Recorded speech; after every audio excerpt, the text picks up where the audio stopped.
Un bot, c'est un robot. Alors eux, ils mettent ça dans Messenger. Ils veulent développer Messenger. Un robot logiciel. Un robot logiciel, oui, voilà. c'est pas un robot physique, c'est un robot Nao, logiciel, c'est un algorithme qui va être intégré à Messenger. Donc concrètement, ce que ça veut dire, si on veut commander une pizza, au lieu de télécharger par exemple l'appli, pour pas faire de pub Domino's Pizza, je télécharge l'appli, je dois m'inscrire, je dois mettre mes coordonnées, je dois mettre mon numéro de carte bancaire, je dois mettre beaucoup de choses, ça prend un peu de temps. Donc là, au lieu de ça, on va simplement aller dans Messenger, on peut supposer que Facebook aura déjà nos coordonnées, donc mon numéro de carte bancaire, mon adresse, etc. Comme aujourd'hui Apple là avec les applications mobiles. Comme aujourd'hui Apple là, donc il n'y a pas forcément plus de réticence qu'ailleurs. Je vais voir Domino's Pizza, je dis simplement, je veux une 4 fromages. Et finalement, Domino's Pizza a toutes les infos, parce qu'il sait où j'habite, il sait combien je lui dois, il sait comment me débiter, donc ça, il n'y aura pas de souci. Je l'ai testé par exemple, alors tout n'est pas encore lancé évidemment, mais il y a des grandes enseignes qui vont arriver, il y a Burger King par exemple qui va arriver, il y a beaucoup d'enseignes. J'ai testé ça moi avec un marchand de fleurs américain parce que c'est le seul qui était déjà lancé.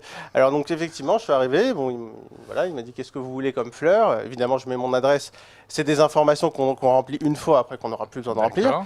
Il me propose différents bouquets, je dis ok c'est bon et ça part. Et tout ça sur le mode de la conversation. Tout ça sur Messenger, c'est-à-dire que c'est comme si c'est une conversation Messenger. C'est comme si c'était un de tes potes. C'est comme si c'était un de mes potes. Donc ça veut dire que potentiellement ça peut remplacer autant d'applications. C'est-à-dire que les applications, on peut ne plus en avoir besoin à ce niveau-là en tout cas.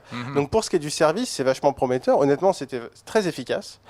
Au niveau du reste, c'est-à-dire par exemple les médias, j'ai essayé CNN. Il n'y a pas de médias français encore, ça va arriver. 01net, évidemment, ça va arriver, j'espère bien. On est sur le coup, hein, Eric.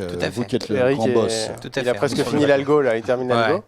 J'ai essayé CNN, alors là, c'est un petit peu plus, on va dire, on patauge un peu plus. Bon, c'est en anglais déjà, donc je me suis adapté en anglais. Mais en fait, il demande, mais il donne les top stories, c'est-à-dire la une. Bon, ça, n'importe qui peut le faire, une appli peut le faire facilement. Donc on lui dit qu'est-ce qu'il y a dans l'actu aujourd'hui. Qu'est-ce qu'il y a dans l'actu, voilà. Ça a moins d'intérêt, non Voilà, après, il me demande qu'est-ce qui vous intéresse.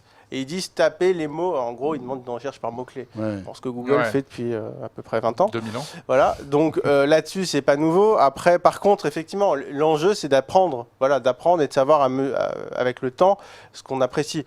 Bon moi au bout d'un moment il me proposait un article de catch. Je suis pas hyper fan de catch, donc on va dire que c'est pas encore complètement au point. L'algo il est pas. Non, et surtout la limite. Netflix encore. Hein. Ouais, exactement. Par contre, en supposant que ça s'améliore, il y a quand même une limite, j'ai trouvé. C'est que par exemple, CNN, il m'envoyait des messages toute la journée.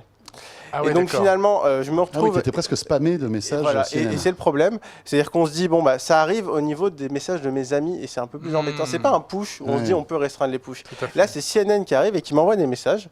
Donc au final. Comme si vous étiez très amis, très intimes. Voilà. En fait. Mais un peu collant. Oui, mais le risque, c'est que sa boîte Messenger se transforme en boîte à spam comme une boîte mail. Ça. Et ça, c'est vraiment. On peut pas lui dire shut up. Alors, j'ai essayé. Il y a une option désactivée. Ça n'a pas fonctionné, je pense. C'est un problème technique qui va être résolu. Du coup, ça a continué. Ça a continué quand même. Le lendemain, je recevais CNN, pareil avec le Wall Street Journal. Donc, ce que j'ai fait, c'est que j'ai dû les bloquer. Donc voilà, les bots, ils sont un peu. Ils sont un peu lourds, quoi. Ils sont un peu lourds, les bots. Voilà, donc voilà, mais c'est vraiment le tout début. Il faut que ça s'affine. Mais c'est vrai que sur l'expérience que j'ai eue, en tout cas, j'y crois vachement au niveau des services. Ça peut être génial. Non, mais c'est sûr. Au niveau, commander un Uber, commander un taxi, faire livrer une pizza, je pense qu'il n'y a pas de raison que ça fonctionne pas très bien. C'est facile. Et ça va être une arme atomique de Facebook. Ça va être une arme atomique de Facebook parce qu'il a déjà toutes nos données. Et la contrepartie, c'est qu'il faut jouer le jeu. Il faut donner nos données à Facebook. Sinon, à chaque fois, s'il faut renseigner, c'est tout. Ils ont déjà tout. Il leur manque le code de carte bancaire et le code de carte bancaire, Apple là, Google là, Amazon là. Donc Facebook peut bien l'avoir, quoi.